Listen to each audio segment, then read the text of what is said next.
A concession speech delivered by the losing candidate is a patriotic tradition almost as old as the nation itself.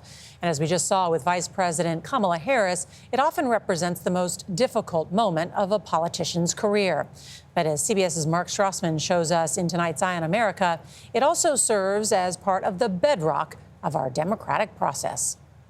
We will make America safe, strong, prosperous, powerful, and free again. We've just watched a two-part, two-speech American ritual. Donald Trump savored his undeniable triumph. While I concede this election, I do not concede the fight that fueled this campaign. But Kamala Harris had, in many ways, the tougher speech to give. She had to concede, a moment that demanded patriotism despite personal pain. Earlier today, I spoke with President-elect Trump and congratulated him on his victory. Words matter. Tone matters for a peaceful transfer of power. If you make the argument that I didn't lose, then that undercuts trust in our electoral system. At the University of Georgia, Professor Charles Bullock has studied elections for nearly 60 years. Like any kind of sporting event, you may go away and say, well, there were some calls that went against us that shouldn't have, but you get beyond it. Sends a needed signal. It's all over. Don't keep fighting. In 1960, John F. Kennedy beat Richard Nixon with widespread allegations of vote fraud in Texas and Chicago.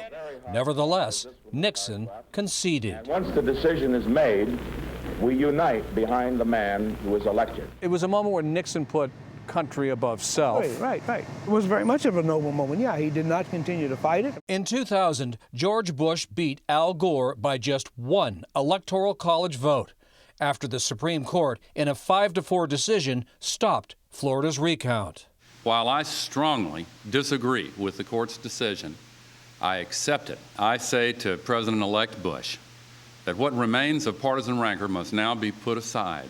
John McCain conceded the 2008 election. I had the honor of calling Senator Barack Obama to congratulate him. Please. Beginning in 1896, every presidential election, 31 straight, ended with a loser conceding, often with a simple congratulations, always for the good of the country. More than a century of political goodwill and grace. Until 4 years ago. We're going to walk down to the Capitol. But rules can have exceptions. After the 2020 election, we saw what happens when the exception rules. Mayhem, the fraying of our democratic traditions. Maybe that becomes the norm, and so even if you're running for county commission and you don't win, you don't concede. Refusing to concede can metastasize. It does. In the system. It does, right. A fundamental principle of American democracy is that when we lose an election, we accept the results. The hope, the country will unify. The worry, what happens if it doesn't.